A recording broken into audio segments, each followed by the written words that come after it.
Ice cream eating challenge.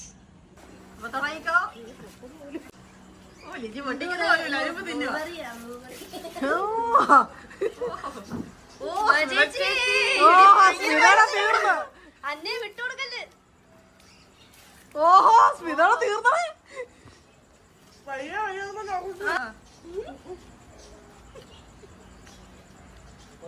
ചേച്ചി അങ്ങോട്ട് തിന്നേതോ അവര് തീരാറായി. ആരും നോക്കൊന്നും വേണ്ട. ആരും നോക്കണ്ട. ചേച്ചി ഇതാ അത് പ്രൈസ് കൊണ്ടു.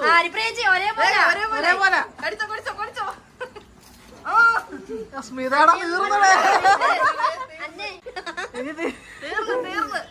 സ്മിതയുടെ തീർന്ന്. പയ്യെ തിന്നിറക്കാൻ സമയമുണ്ട്. പെട്ടെന്ന് ചവച്ചിറക്കോ. ചേച്ചിക്ക് സമയമുണ്ട്. ഓഹോ മുഖത്താ വികാരം നോക്കി. ഹരിപ്രിയ ചേച്ചി വിന്നർ ആയിരിക്കുകയാണ്.